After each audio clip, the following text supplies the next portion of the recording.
माझं नाव राम आहे. आता लग्न करून घे.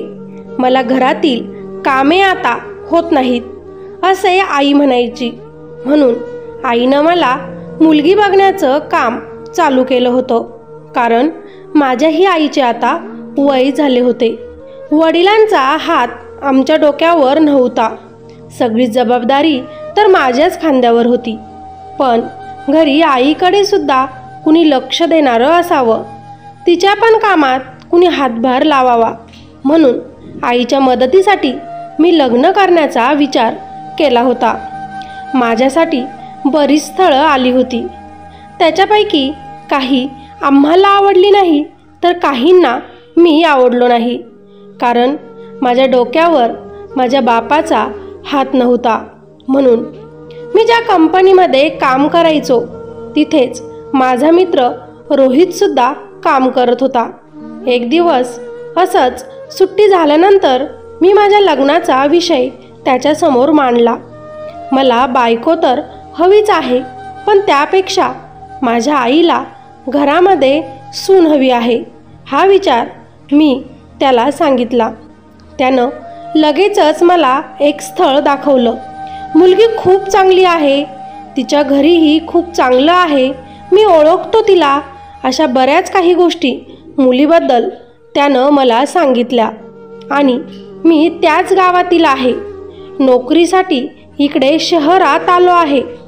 मी त्याच्या घराण्यातील सगळ्यांना खूप छानपैकी ओळखतो. आणि लगेचच तिचा फोटोही त्यानं त्याच्या मोबाईलमध्ये मला दाखवला. त्याच्या मोबाईलमधील त्या मुलीचा फोटो बघताक्षणीच मला ती मुलगी खूप आवडली. आणि मी लगेचच माझा बायोडाटा त्याला मुलीच्या घरी पाठवायला लावला. मुलगी खूप छान होती. मुलीचे शिक्षणही झालेले होतं. माझ्या आईसाठी ती छान सून शोभून दिसेल असा मनाशी विचार करतच मी माझ्या आईकडे हा प्रस्ताव मांडला. आईनंही तिचा फोटो बघितला. तिलाही मुलगी आवडली. पण नीट चौकशी कर, जरी मित्राच्या ओळखीतली असली तरी, असं माझी आई मला बोलली. आई, तो चांगला मित्र आहे माझा, तो ओळखतो म्हणजे चांगलंच आहे ग स्थळ, मी आईला बोललो. मग काय, माझे बोलणे ऐकून आईनंही लग्नाला मंजुरी दिली आणि आमचा बघण्याचा कार्यक्रम झाला. मुलीच्या बाबांना मी खूप आवडलो होतो, म्हणून लगेचच सुपारी फोडून लग्न करून घेऊया असं तिथं सगळेच लोक बोलायला लागले. माझ्या आईचा मी एकुलता एक मुलगा होतो. माझ्या लग्नाबद्दल माझ्या आईचे खूप स्वप्न होते, पण वडिलांचा हात डोक्यावर नसल्यामुळे आम्हालाही तेच योग्य वाटलं की साखरपुड्यातच लग्न झालं म्हणजे आपलेही पैसे तसेच बँकेत पडून राहतील, जास्त खर्च होणार नाही. म्हणून मी अशा लग्नासाठी होकार दिला. आणि त्याच दिवशी माझं लग्न झालं गौरीसोबत आणि मी गौरीला घेऊन घरी आलो. गौरी तशी दिसायला खूपच सुंदर होती. ती थोडीशी मॉडर्न आहे असं रोहितनं आधीच मला सांगितलेलं होतं. पण इतकी मॉडर्न निघेल हे मला नव्हतं माहिती.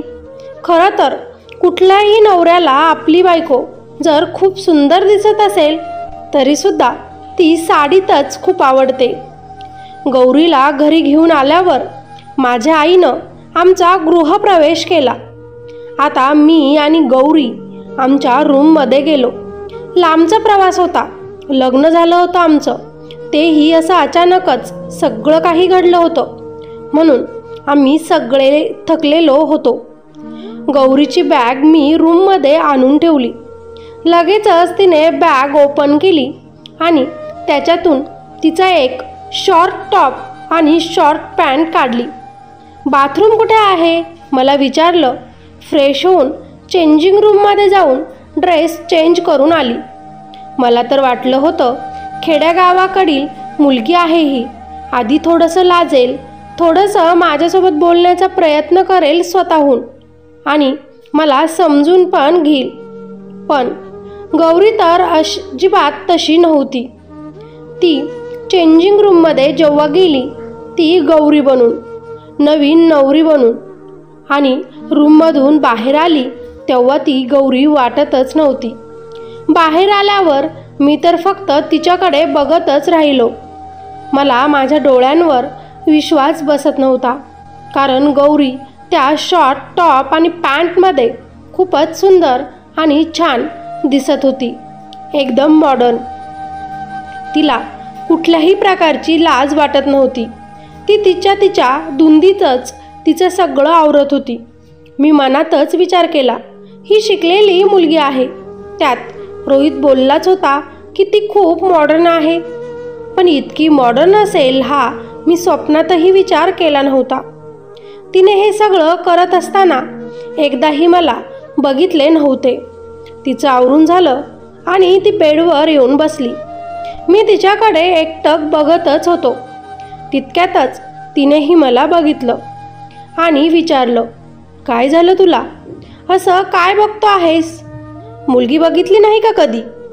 मी लगेचच तिला उत्तर दिलं, बघितली आहे ना, पण तुझ्या इतकी सुंदर नाही बघितली.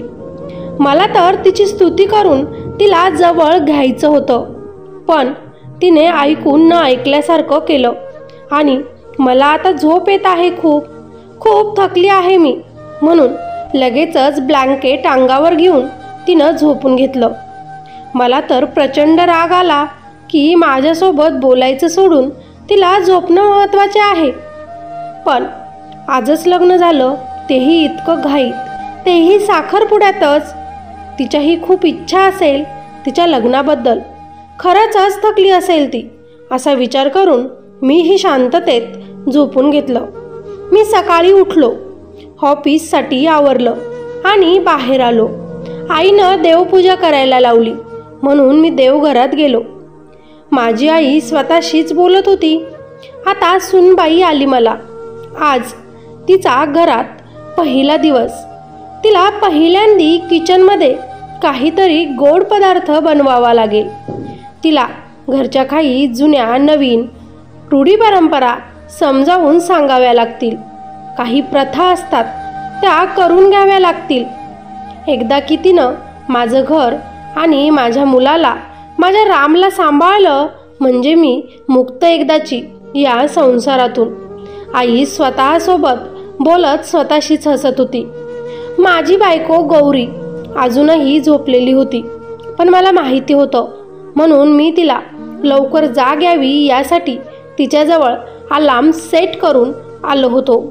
माझी आई तिला आवाज देत होती, गौरी, सुनबाई आवरलं असेल, तयार होऊन झालं असेल तर बाहेर ये. आईनं 2-3 वेळा तिला आवाज दिला. आता आईच्या आवाजाने गौरी बाहेर आली, तीही बिना आंघोळीची, तशीच पारशी उठून.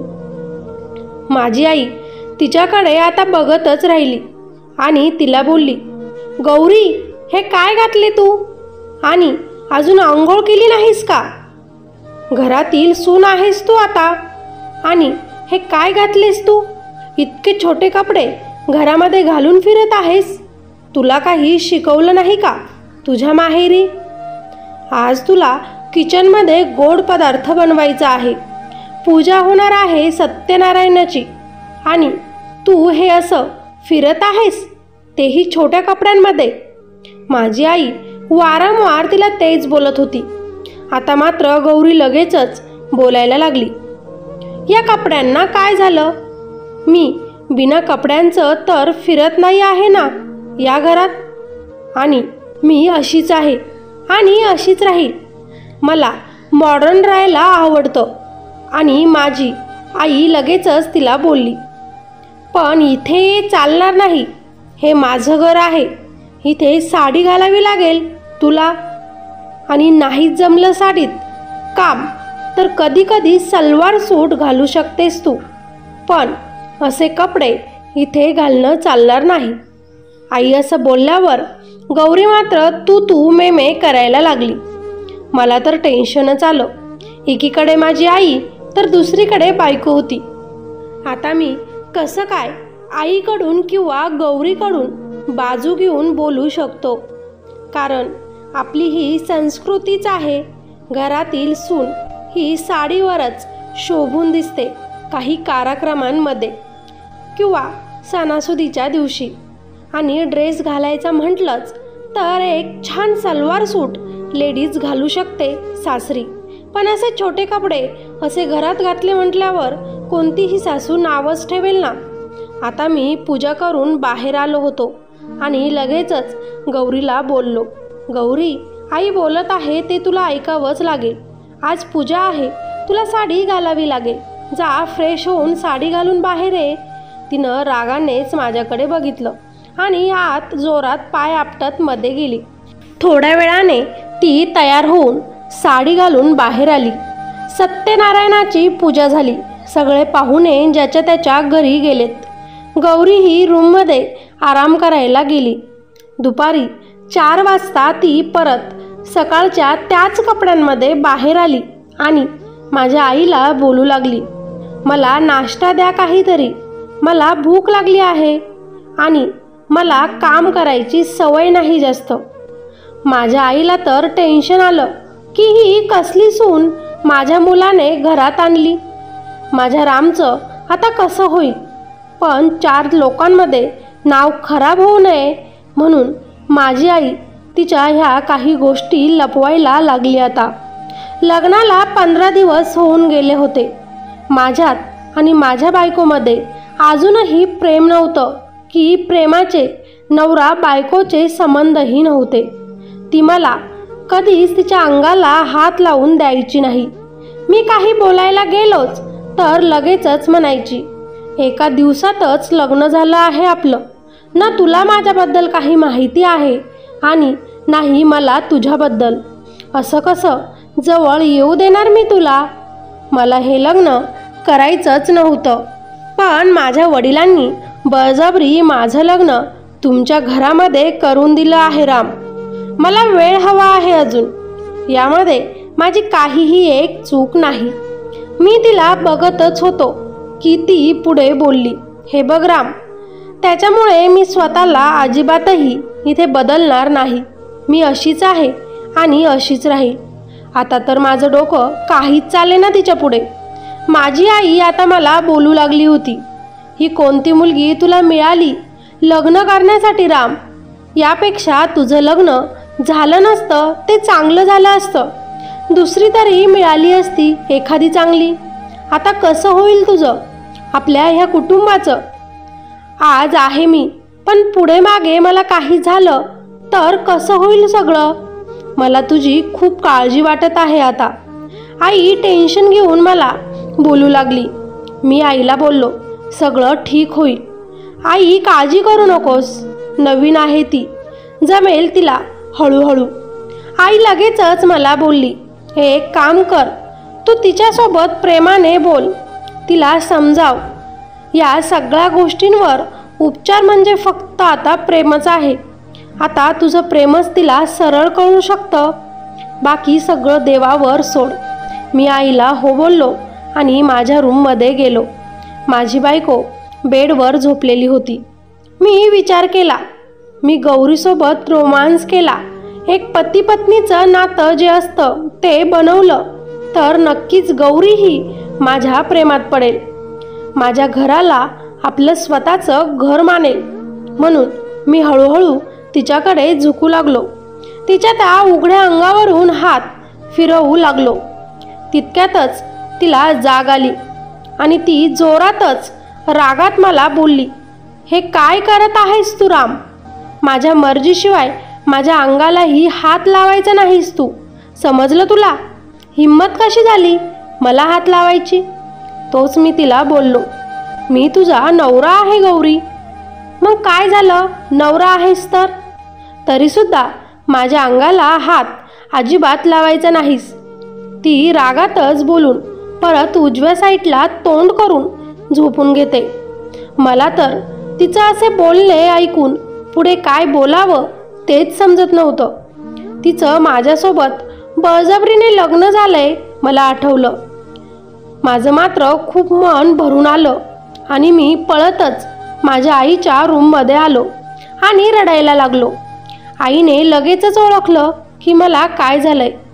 माझ्या आईलाही खूप त्रास झाला. ही कोणती मुलगी तुझ्या मित्राने आपल्याला दाखवली कुणास ठाऊक, आई बोलू लागली. म्हणून आता मला माझा मित्र रोहित आठवला आणि मी त्याला फोन करून घरी भेटायला बोलवलं. माझी आई मला बोलली, आपल्या घरातीलच गोष्ट आहे, तू बाहेरच त्याला भेटून सांग, म्हणजे काही बदल झाला तर झाला या मुलीत. पण मी आईला बोललो, तो इथे आला म्हणजे तिला काही समजावून सांगेल. आई ठीक आहे असं बोलली. माझा मित्र घरी आला. मी त्याला बोललो, अशी कोणती मुलगी माझ्या गळ्यात बांधून दिलीस तू, जिला कसलेही संस्कार नाहीत, तिला कोणते कपडे कधी घालावे हे सुद्धा कळत नाही. मी अशा मुलीसोबत कसं काय संसार करू शकतो आयुष्यभर. तेव्हा माझा मित्र मला म्हणाला, हे बघ, मी गावाकडे खूप दिवसांपूर्वी राहायचो, तेव्हा मला माहिती होती ती. आता ती बदलली असेल यात माझा काही दोष नाही. आणि मी तुला तिच्यासोबत लग्न करच असं म्हटलं नव्हतं ना. मी तर फक्त तुला मुलगीच दाखवली होती, तुलाच आवडली होती, त्यात माझा काय दोष सांग बरं. एवढं बोलून माझ्या मित्रानेही त्याचे हात बरोबर मागे काढून घेतले. जाऊ दे, जे झालं ते झालं, पण आता तरी काही कर, मी त्याला बोलत होतो. मी बोलतो तिच्यासोबत, माझा मित्र म्हटला. मी माझ्या मित्राला तिला समजावण्यासाठी आमच्या रूममध्ये पाठवलं. माझा मित्र बरोबर अर्धा तासाने तिला समजावून रूमच्या बाहेर आला आणि मला म्हणाला, मी बोललो आहे तिच्यासोबत, ती आता असं करणार नाही असं बोलली मला. चल बघू काय होतं ते. आणि लगेचच बोलला, चल उशीर होत आहे राम ऑफिसला. असं म्हणत आम्ही दोघंही ऑफिसला निघून गेलो. असेच दिवस चालले होते. इतकं होऊन सुद्धा गौरीमध्ये अजूनही काहीच बदल झाला नव्हता. ती आजही तसेच छोट्या कपड्यांमध्ये घरात फिरते. घरात स्वयंपाक बनवत नाही, साधा चहा नाश्ताही तिला जमत नाही. तिनं आईच्या पुढे पुढे करायचं तर माझ्याच आईला तिच्या पुढे पुढे करावं लागतं. मी तर आईला मदत व्हावी म्हणून सून आणली होती तिला, पण सगळं मनाविरुद्ध घडत होतं. माझी आई आणि मी आजच्या आपल्या या समाजामुळे फक्त शांत होतो, पण आईला आता हे सगळं सहन होत नव्हतं. म्हणून माझ्या आईनं विचार करून तिच्या वडिलांना फोन केला आणि आमच्या घरी बोलवून घेतलं. आम्हाला वाटलं तिच्या वडिलांना बघून ती थोडंसं तरी घाबरेल आणि सुधारेल. तरी पण तसं अजिबातही झालं नाही. मला तर तिथे वेगळंच काही कळालं होतं. गौरी तर तिच्याच वडिलांना उलटून बोलत होती आणि म्हणत होती, हे माझं घर आहे बाबा, मी इथे जसं राहायचं तसं राहू शकते, सगळं काही तुमचं ऐकलं आहे मी. आता नाही, आपल्या घरी पण माझ्या बऱ्याच काही गोष्टी होत्या ज्या तुम्ही ऐकल्या नाहीत. आता तुम्हालाही काहीच हक्क नाही मला काही समजावून सांगण्याचा. मी आहे तशीच राहणार, समजलं तुम्हाला. सगळ्यांकडे बघून ती रागातच तिच्या रूममध्ये निघून गेली. आता तर आम्हाला फारच टेन्शन आलं होतं. तिचे वडील आम्हाला म्हणत होते की बिनआईची मुलगी आहे ती, मी एकट्यानंच तिचा सांभाळ केला आहे, त्याच्यामुळे प्लीज तिला सांभाळून घ्या आणि अजून एक चान्स माझ्या या मुलीला द्या. तिच्याकडून मी तुमची क्षमा मागतो. मी लगेचच गौरीच्या वडिलांचे हात पकडले आणि बोललो, बाबा तुम्ही क्षमा मागू नका, ठीक आहे, आम्ही काही दिवस समजून घेऊ, तिला ॲडजस्ट करून घेऊ, काळजी करू नका. दुसऱ्याच दिवशी सकाळी जेव्हा माझा मित्र रोहित घरात आला आणि मला चल उशीर होत आहे असं बोलू लागला, त्या दिवशी गौरीचे वडील रोहितचा चेहरा बघून जागेवरून उठूनच उभे राहिले आणि तू इथं असं बोलू लागले. मला वाटलं दोघंही एकाच गावातील आहेत, दोघंही ओळखत असेल एकमेकांना. तितक्यातच आई देवदर्शनाला मंदिरात निघाली होती. माझा मित्र आणि माझे सासरे एकमेकांकडे बघत होते, जणू त्यांच्यामध्ये काही दुश्मनी आहे. तो त्यांच्याच गावातील आहे हे मला माहिती होतं, पण यामागील कारण दुसरंच काही असू शकतं जे माझं जीवन उद्ध्वस्त करेल हे मला माहिती नव्हतं. माझी आई देवदर्शनाला निघून गेली. माझे सासरे इकडे शहरामध्ये आले होते म्हणून त्यांचं काही काम पूर्ण करण्यासाठी निघून गेले. मी आणि रोहितही बाहेर ऑफिसला निघालो होतोच की तितक्यातच रोहितला एक फोन आला आणि रोहित मला बोलला, तू पुढे हो राम, मी अर्धा तासात येतोच. मी पण ठीक आहे म्हणून पुढे कंपनीमध्ये काम करण्यासाठी निघून गेलो. पण इकडे घरामध्ये कोणी नव्हतं म्हणून रोहित माझ्याच घरात घुसला. माझी बायको गौरी अजूनही तसल्याच छोट्या कपड्यांमध्ये इकडून तिकडे फेऱ्या मारत होती. रोहित जाताक्षणीच त्यानं तिला जोराची मिठी मारली. ती त्याच्यावर खूपच चिडली. तू मला बोलला होतास ना की आपल्याला आता गावात भेटता येत नाही म्हणून मी तुझ्यासाठी एक नवरा शोधून आणला आहे शहरातला. तिथे आपल्याला रोज भेटता येईल. मग का रोज भेटायला येत नाही मला महिना झाला इथं लग्न करून आले आहे मी आणि तू साधं तुझं तोंडही दाखवलं नाहीस मला. माझी बायको त्याला रागवत होती. रोहित तिला सॉरी चुकलं असं बोलत होता. अगं कुणाला आपल्या नात्यावर संशय यायला नको ना म्हणून मी तुझ्यापासून दूर राहत आहे थोडे दिवस. कारण आपण इथून पुढे आता कायमस्वरूपी असंच तर भेटत जाणार आहोत. म्हणून दोघंही एकमेकांच्या गळ्यात पडले. म्हणजे माझ्या बायकोचं गौरीचं आणि रोहितचं अफेअर चालू होतं. गौरीच्या वडिलांचा त्या दोघांच्याही लग्नासाठी विरोध होता कारण त्यांना रोहित अजिबातही आवडत नव्हता. म्हणून त्या दोघांच्या लग्नाला त्यांनी नकार दिला होता. म्हणून त्यांच्या मुलीचं आणि त्यांच्यामध्ये राग आणि द्वेष होता. म्हणजे रोहितनं सुद्धा त्याच्या आईशी पूर्ण करण्यासाठी त्याच्या गर्लफ्रेंडचं लग्न माझ्यासोबत करून दिलं होतं. हे खूप मोठं कोडं आता माझ्यासमोर उलगडणार होतं. पण अजूनही मला याबद्दल काहीच माहिती नव्हतं. पण त्याच दिवशी जेव्हा ते दोघं एकमेकांसोबत प्रेमाचे रंग उडवत होते तेव्हाच गौरीचे बाबा घरी आलेत. रोहितला तिथे पाहून ते रागाने लाल झाले. तू इथे काय करत आहेस? माझ्या मुलीचा संसार उद्ध्वस्त करायला आला आहेस का? आणि तुम्ही दोघे इथे असं काय करत होते? गौरी तुझं लग्न झालंय तुला समजत नाही का? तिचे बाबा चिडूनच तिला प्रश्न विचारत होते. आता मी पोलीस स्टेशनमध्ये सगळं काही सांगतो आणि इथे घरीही सगळं काही सांगून देतो सगळ्यांनाच म्हणून तिचे बाबा तिला रागवत होते. पण तिला तिच्या बापापेक्षाही आता तिचा तो प्रियकर जास्त जीवलग होता. त्या दोघांनी एकमेकांकडे बघून बाबांना या जगातून कायमस्वरूपी देवाकडे पाठवून दिलं. रोहित गडबडीतच आता ऑफिसमध्ये आला. दुसऱ्या दिवशी सकाळी आई आमच्या रूममध्ये गेली गौरीला नाश्ता देण्यासाठी. तेव्हा तिला तिथे 2 रुमाल मिळाले जे रोहितचेच होते. या अगोदरही एकदा आढळला होता असाच रुमाल जेव्हा अर्धा तासासाठी माझा मित्र तिला समजावून सांगण्यासाठी आमच्या रूममध्ये गेला होता. माझी आई लगेचच बोलली, गौरी हे मुलांचे रुमाल तू का वापरतेस ग? माझा मुलगा तर असा रुमाल वापरत नाही. कोणी आलं होतं का आपल्या घरी? माझी आई तिला प्रश्न विचारते. माझ्या रूममध्ये कशाला कोण येईल आणि मला जे वाटेल ते मी वापरेल. तुम्हाला काय करायचं आहे? असं उत्तर देऊन गौरीनं तिच्या रूमचा दरवाजा बंद केला.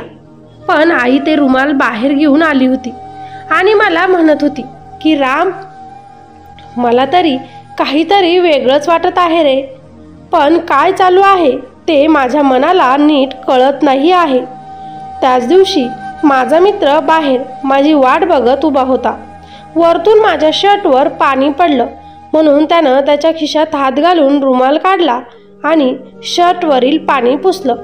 मी लगेचच त्याला विचारलं, हा रुमाल कुठं मिळाला? तू नेहमीच असे रुमाल वापरतो का?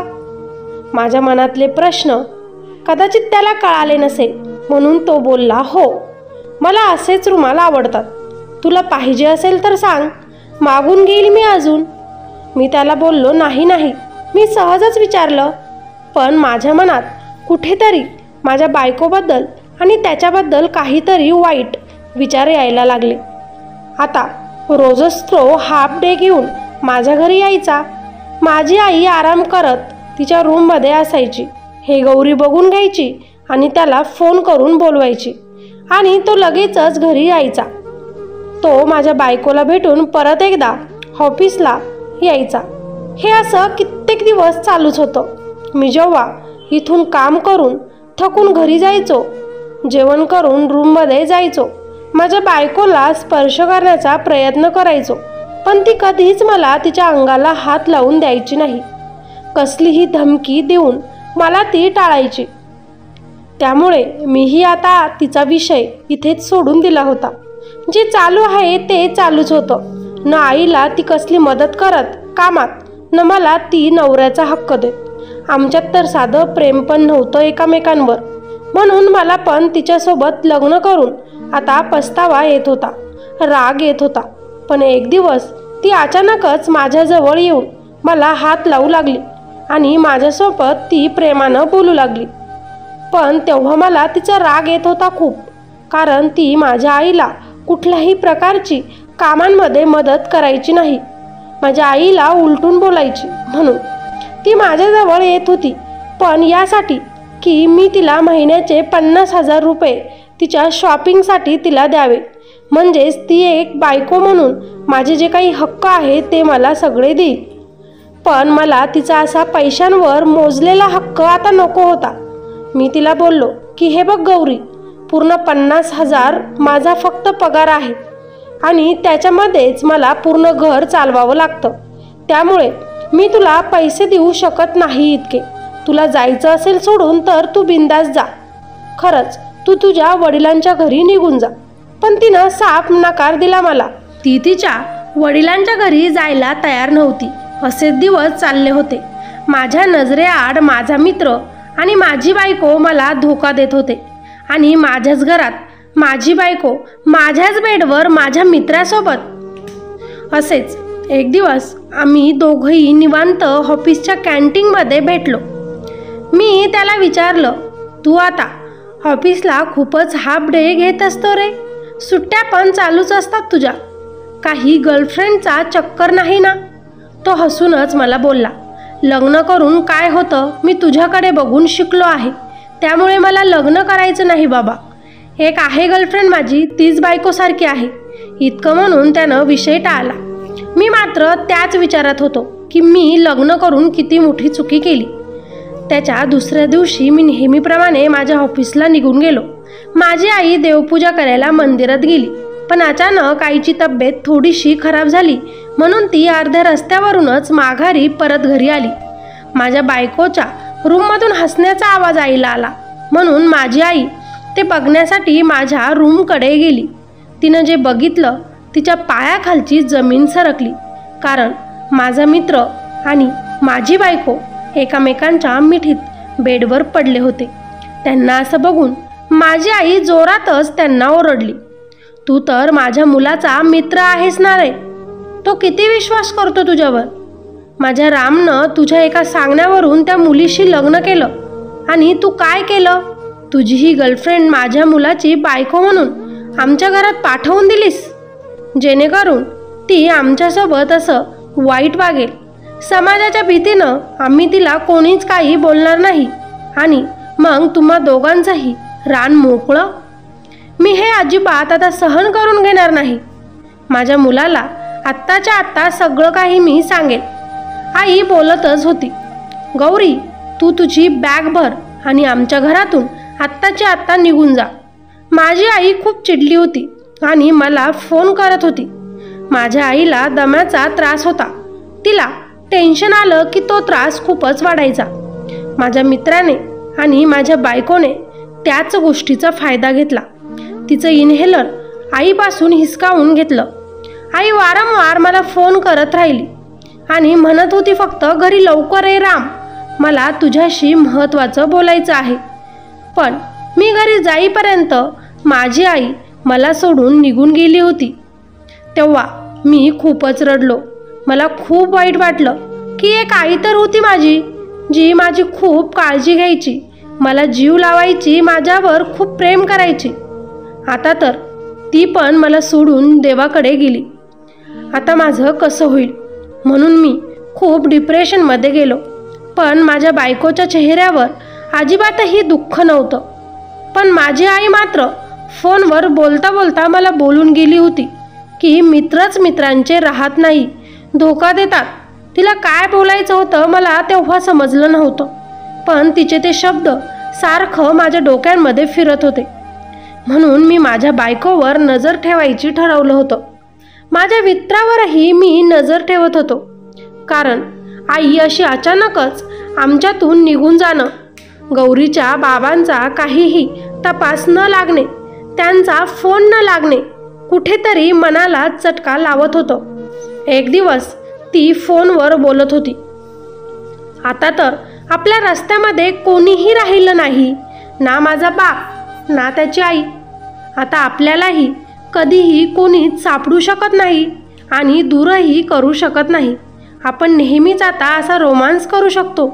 ज्यावेळी तिचं हे बोलणं मी ऐकलं, माझ्या मात्र पायाखालची जमीन सरकली. म्हणजे माझ्याच बायकोने आणि तिच्या त्या बॉयफ्रेंडने माझ्या आई आणि तिच्या बापाचा जीव घेतला होता. तसंच माघारी फिरलो आणि लगेचच मी पोलीस स्टेशनमध्ये गेलो. माझी कंप्लेंट दिली. पण मला तिला रंगेहात पकडायचं होतं आणि तुमची सगळ्यांचीही गरज पडेल असं मी पोलीस स्टेशनमध्ये तिथे सांगून ठेवलं. सगळ्यांनीही मला कोऑपरेट केलं. मला सगळं माहिती आहे असं मी न मित्राला दाखवलं ना माझ्या त्या बायकोला. असेच आता दिवस जात होते. माझ्या मित्राचं आणि माझ्या बायकोचं भेटणंही यात खूप वाढलं होतं.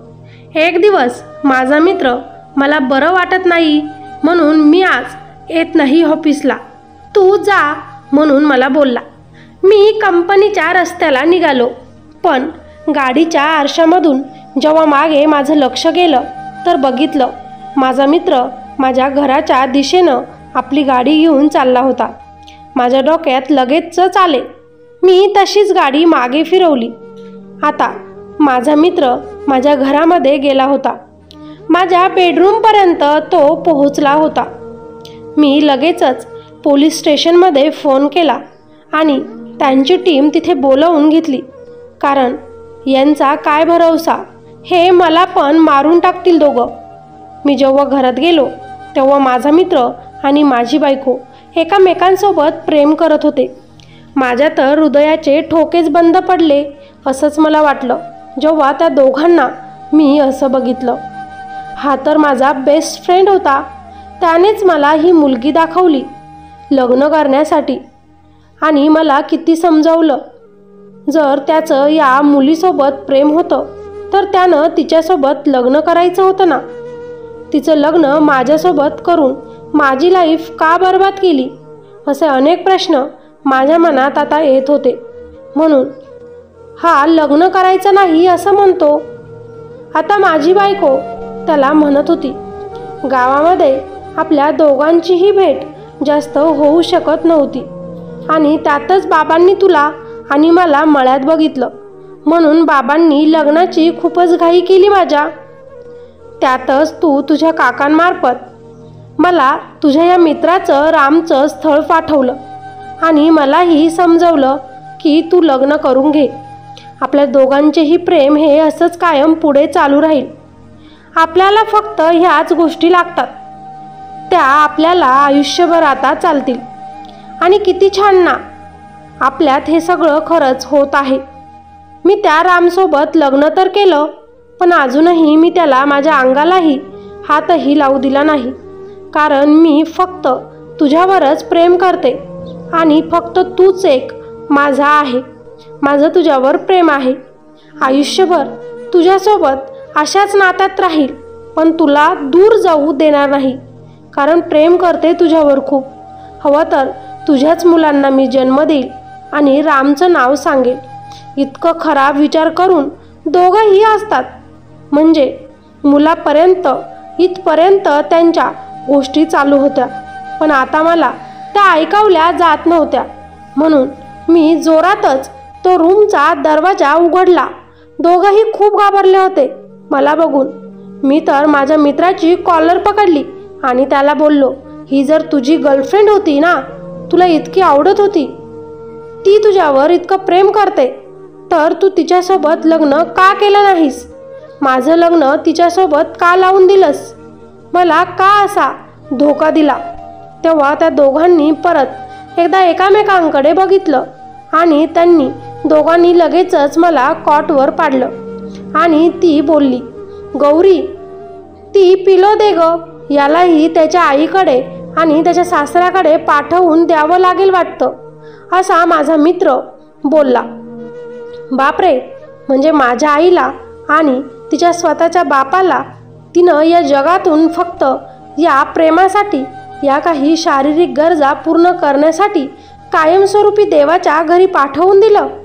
अशी ही स्त्री या जगात असू शकते जी अशा प्रेमासाठी बापाचा जीव घेईल, जो बाप फक्त तिची काळजी करत असतो जीवनभर. मी विचार करतच होतो की पोलीस आतमध्ये आले आणि माझ्या बायकोला आणि तिच्या त्या प्रियकराला, माझ्या विश्वासघाती मित्राला घेऊन निघून गेले, कारण त्यांनी खूप मोठा गुन्हा केला होता. पण आज मात्र मी एकटाच आहे.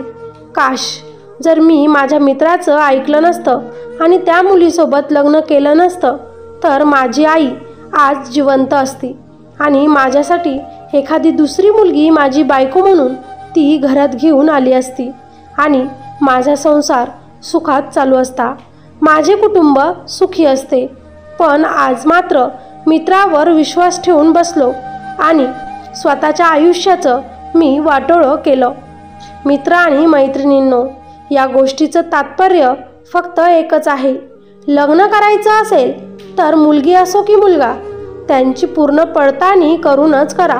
मुलगा मुलगी एकमेकांना त्यांच्या पास्टबद्दल विचारून घ्या. जर त्यांच्या आयुष्यात आधीच कोणी असेल तर बळजबरीनं त्यांच्यासोबत लग्न करू नका, कारण जीवन हे एकाचंच नाही तर दोघांचंही उद्ध्वस्त होऊन जातं. आईवडिलांनीही बळजबरीनं आपल्या मुलांचं लग्न करून देऊ नये, कारण त्याचे परिणाम पुढे जाऊन असे वाईट घडतात. आणि अजून एक, जे माझ्या प्रत्येक स्टोरीमध्ये मी तुम्हाला सांगत असते, मित्र असो की दुसरं कोणीही असो, आंधळा विश्वास म्हणजेच डोळे झाकून विश्वास हा कुणावरच करू नका, कारण हे कलियुग आहे. कोण कधी धोका देऊन जाईल समजणार सुद्धा नाही. चला तर मग, ही स्टोरी आवडली असेल तर लाईक करायला विसरू नका. कॉमेंट करून सांगा स्टोरी आवडली का, आणि चॅनलवर नवीन असाल तर आपल्या ह्या चॅनलला सबस्क्राईब नक्कीच करा. चला तर मग भेटूया नेक्स्ट व्हिडिओमध्ये. तोपर्यंत धन्यवाद.